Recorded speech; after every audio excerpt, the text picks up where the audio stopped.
there!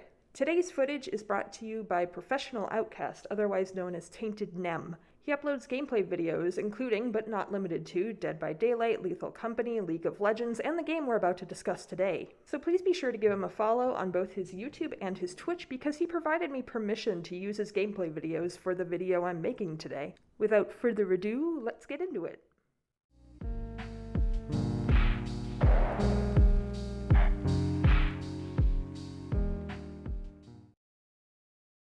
Who likes monsters? I know I do. Do you like playing as a monster? Perhaps in a video game? Me too.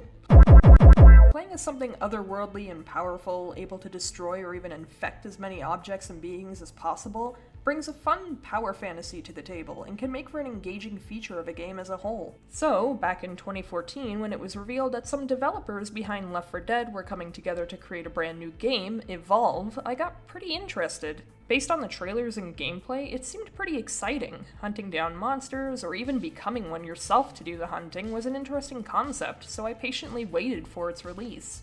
However, when I have to ask someone permission to use their gameplay footage because I can no longer play the game anymore, it makes you wonder, what exactly happened here?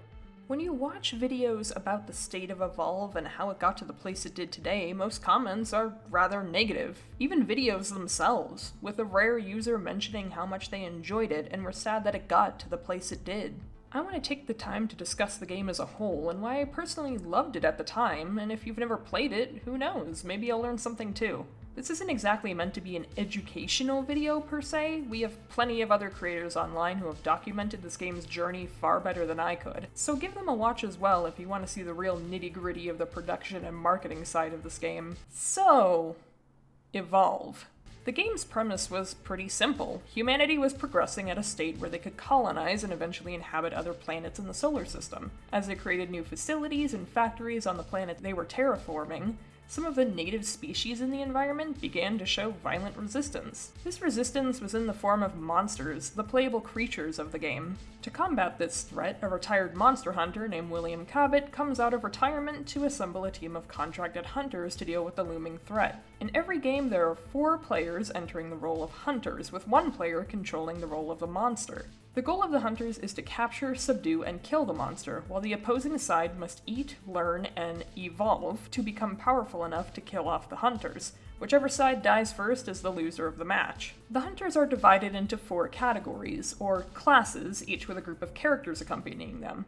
The Assault class deals in DPS and will deal the most damage to the monster. The Trapper class is basically what it says on the tin. They specialize in tracking and laying snares and traps that the monster could potentially trigger, alerting the hunters to its location. The Medic class were able to not only heal but revive downed teammates, and the Support class, not to be confused with the Medic class, provided additional aid both in offensive and defensive methods. It's also where the best fucking character in the game comes from. In this house we fucking love Bucket! So what about the monsters?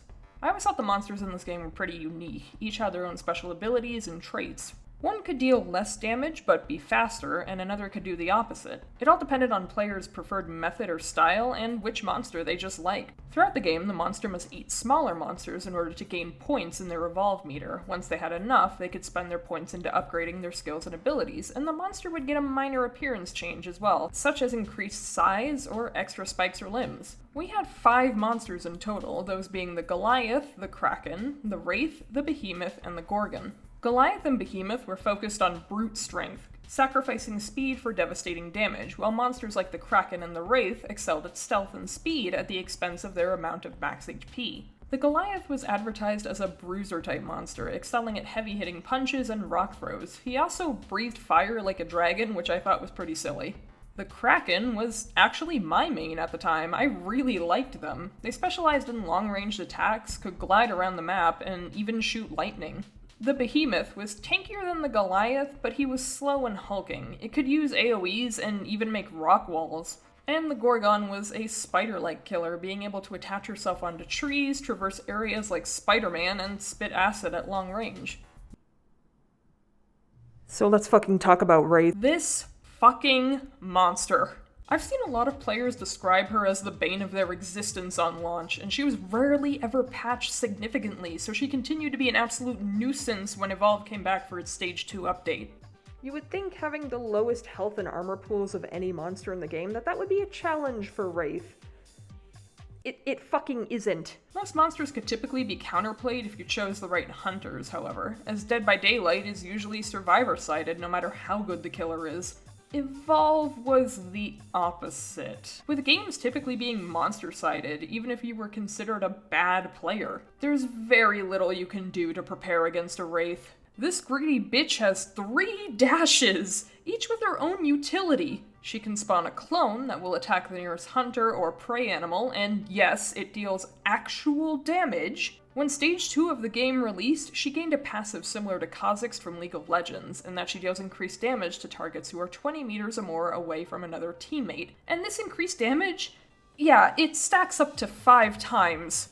All of this is quite paltry in comparison to her special ability, Supernova, where Wraith deals increased damage and gains increased attack speed. How much is the increase, you ask? 5%? 10%? No. How about 1000%? This ability lasts nearly 9 seconds at full level! It's very odd because they advertise Wraith as a short-range killer, but these attacks from Supernova can hit up to 25 meters, which is prime for that isolation passive that we mentioned earlier. So where did it go wrong? Was it the gameplay? The difficulty? Hell, even Wraith herself? Well, no. It was something far more evil. Far more menacing that the average consumer of the game could have never seen its rancid, formless mass converging on them out of the shadows. Corporate greed. Hello, I like money. On launch, the game got about 175 Canadian dollars worth of downloadable content, which is ridiculous because half of the gun skins were just retextured with a different coat of paint.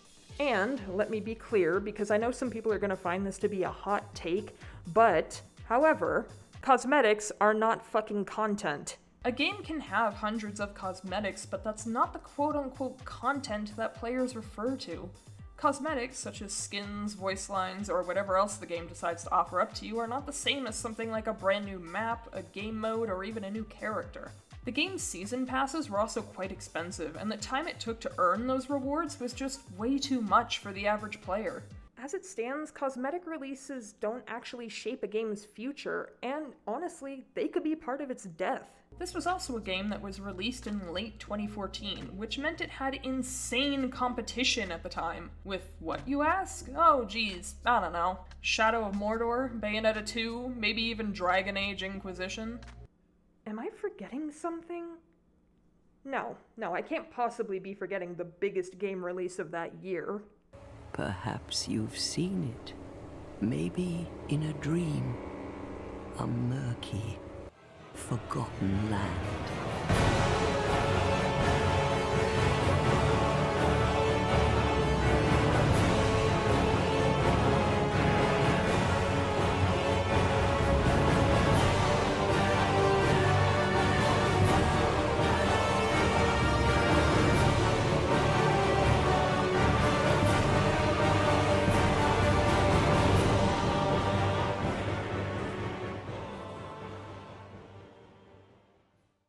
The game was already in the damn guillotine before it even came out! And it was delayed as well, making people lose even more promise compared to its initial hype.